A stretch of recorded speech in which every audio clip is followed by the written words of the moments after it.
You know, I want to begin today by saying thank you to the historic House Democratic Caucus members, the great 78, for trusting me for a second time to lead our chamber as Speaker of the House. The second of three sons of Emmanuel and Willie Mae Welch, the husband of Judge Shante Raines Welch, and the father of Tyler and Marley, a black kid from the woods, Maywood and Bellwood, is Speaker of the House. You know, from where we come from, that's not supposed to happen. But we said, who says so? Twice now, we've made history. Thank you, Illinois. Illinois says so. Thank you, Representative Cam Buckner, and my friend, our leader Lisa Hernandez. Thank you for your kind words and placing my name into nomination today. I want to also thank and congratulate our new Secretary of State, Alexi Giannoulias. I think the only other guy who was as nervous as me today was Mr. Secretary. After what we all watched last week in Washington, man, you sure made this inauguration look like a model of efficiency. Thank you, Mr. Secretary. You know as well as anyone the historic shoes you are stepping into as you succeed the great Jesse White. I'm sure I speak for this entire House when I tell you how excited I am to see someone in the office who I know will respect that history while also looking to the future. We're glad to have you, Mr. Secretary, and we look forward to the work ahead. And of course, this is special. I want to thank all of the families and friends who are joining us here today. We didn't have anyone except little Charlie Tarver 2 years ago. And look at what we have today. All of you, give yourselves a round of applause.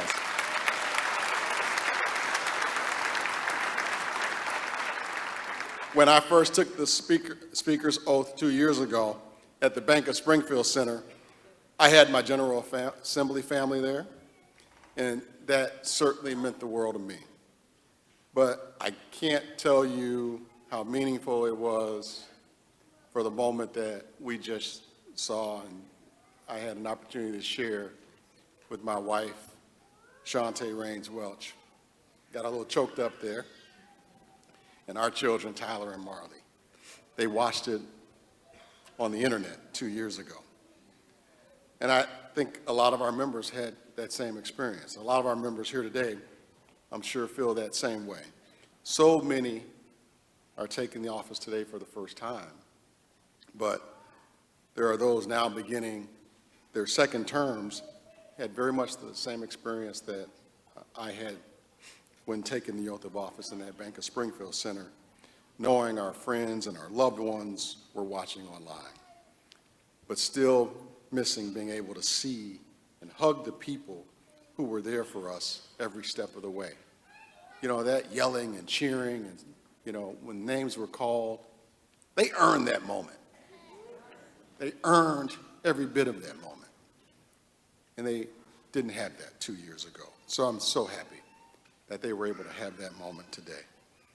Even those of us who have been through this many times had to wonder 2 years ago. Our desks were 6 feet apart, we were masked, there were no vaccines to protect us, and whether we would ever be able to experience something like this ever again. We just didn't know.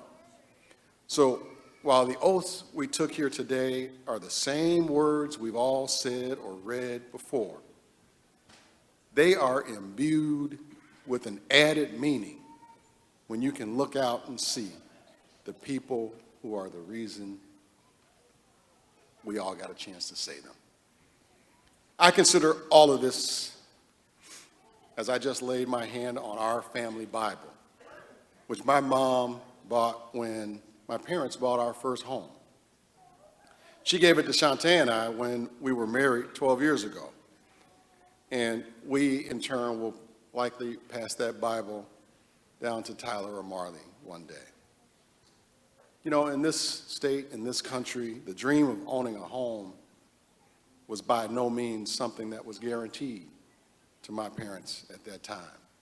It's not guaranteed still today. It took a lot of hard work and sacrifice, and undoubtedly was the subject of a whole lot of prayer. They passed those hopes and prayers on to me, never imagining a moment like this would even be possible, but only hoping in their hearts that all they had done to create a better life for me and my siblings, my brothers and my sisters, would also help us make better life for all of us. Last week, you saw Marley. She was here holding my speech. She asked me last week, she said, "Tell me something you're going to say." And, well, let me actually tell you what she said before that, because she caught me off guard. She asked me if I was going to give a speech today. And when I said yes, she said, "Well, tell me something you're going to say." And, you know, that caught me off guard. And, you know, I had to pause for a moment, because I got really excited that an 8-year-old was asking me about my speech, that she cared what I was going to say. Because I do believe, you know, probably too soon from now, that she's probably not going to care too much about any of Dad's political speeches, right? So I couldn't pass up that opportunity. I told her that I often remind our caucus to remember their why. And I will probably tell them again. And yes, members, I'm going to tell you to remember your why. You know, every one of us here today, every one of us, I'm the speaker, Leader McCombie's the leader of the minority party, but every single one of us are the elected leaders from our community. As leaders, we should always remember our why. Why do we get out of bed in the morning? Why do we put our names on the ballot to run for office? Why do we leave our loved ones and give up moments with our kids to come here every week? Why? And I got to tell you, there has been several times that I asked myself that question. I also asked myself, why is the second son of Emmanuel and Willie Mae named Emmanuel and not the first one? Why was I the son given that family Bible? A Bible that my mom signed in March of 1985, months before Chicago violence changed our family forever. Why? I think as legislators, we're going to disagree on how to achieve a goal or when is the right time to do it. But more often than not, our why is very much the same. It really is. We want to help people. That's why we do this job. We want to use the opportunities afforded to each one of us to create more opportunities for those who come after us. Every single person on this stage, Democrat or Republican, wants to help people. We might disagree on how to do that, but our why is the same. I want to talk about someone who's not here today. He became a former speaker at midnight. And it's no secret that former Representative Jim Durkin and I would disagree on many of the hows and whens of lawmaking, and we would often make those disagreements known, sometimes at maximum volume. Jim's sometimes louder than me. I'm the quiet guy, but I can get loud. And that's a good thing, because debate and disagreement are necessary steps toward compromise and cooperation, as long as we never lose sight of our why. That's critical. And Jim is a man who knows his why. I told him that last night. And even through all the debates, I never questioned what was in his heart. I am sincerely grateful for his service to this state, and I honestly think we all should give Jim Durkin a round of applause.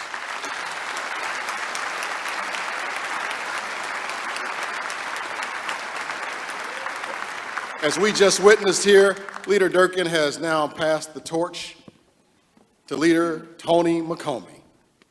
Looking out at Leader McCombie's guests today, I see the neighbors she served as a leader of a local government. I see the people whose voices she's working to make be heard. I see the farmers from Whiteside County who have taught both of us, because I'm their adopted legislator. They've taught both of us about the importance of agriculture to our state. When I look at Leader McCombie and all of her folks here today, I see a generation she is working hard to help achieve even more. I think we can do better than what we did earlier. Let's give the first woman ever elected to lead a House caucus a well-deserved round of applause.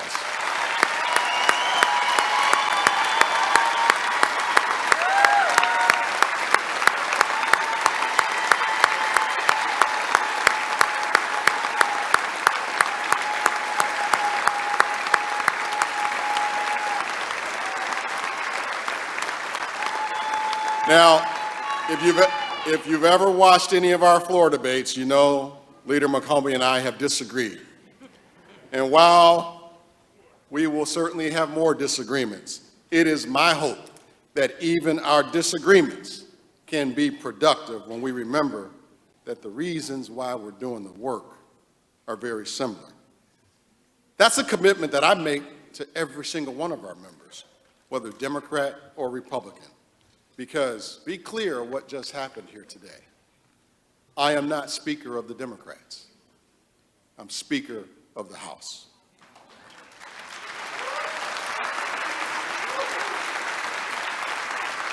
It's my job, it's my charge to lead the House. Everyone who is here to work in good faith and pursue the common good will find common cause with me. Everyone who values civility and respect will find that we have a strong foundation to work from. Everyone committed to upholding the values of our democracy will be my ally in defense of government of the people, by the people, and for the people. Everyone.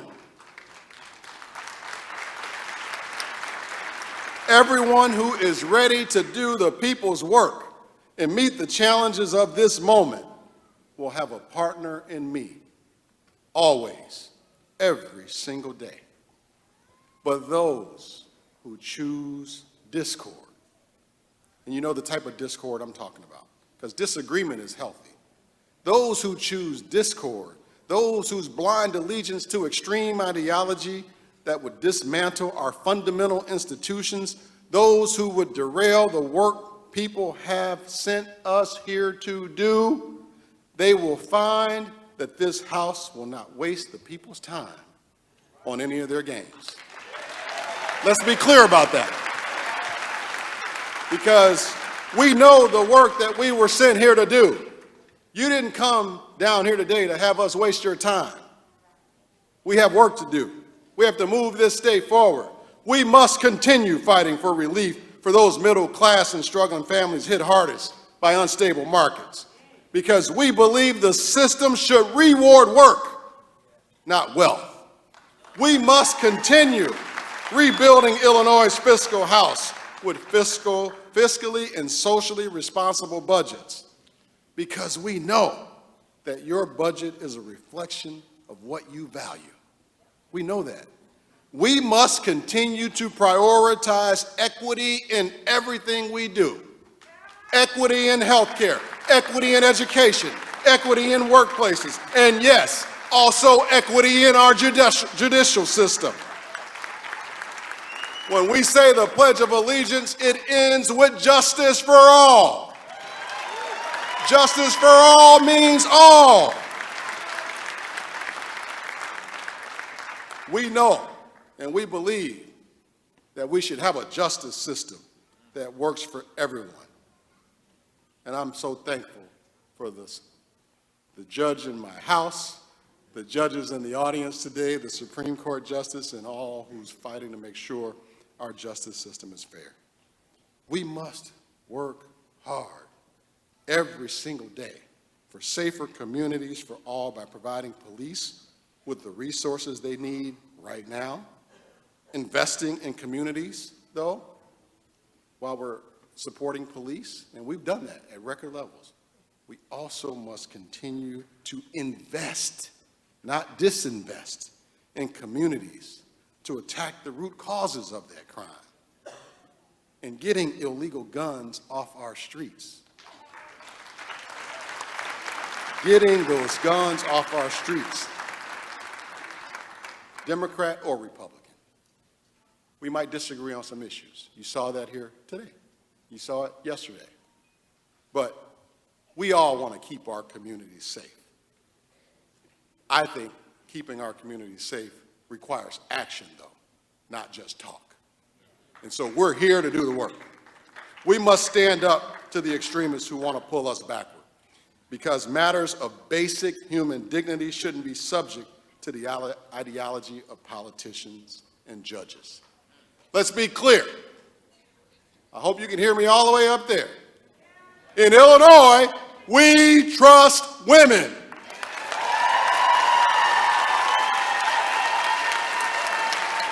We trust women. We must deliver. We must deliver for our small businesses, welcome innovators, and pair them with well-trained and highly skilled workers, because we believe that Illinois' farms and factories, our universities and our union halls are where we will build the 21st century. That's where we will build a better Illinois, an economy that works for all of us.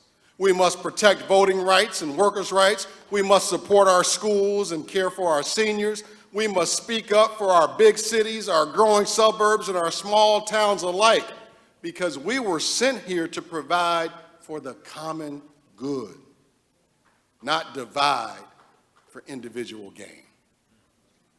The common good. In doing this work, we're not only doing the jobs we were sent here to do, we are fulfilling the charge laid out in our state constitution.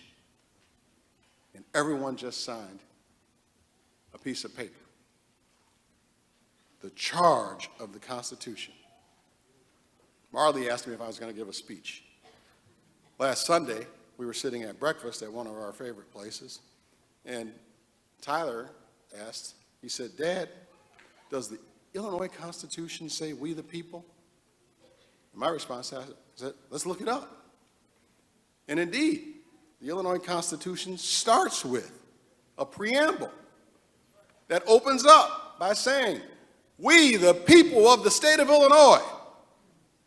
It's the first thing you see. But we kept reading. And boy, that preamble is a beautiful beginning to our foundational document.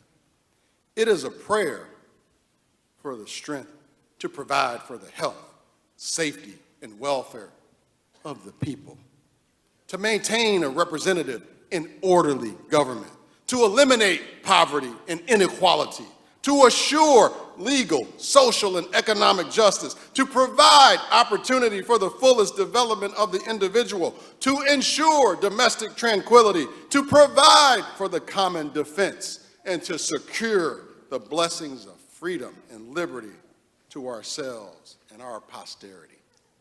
That's the beginning of the Illinois State Constitution.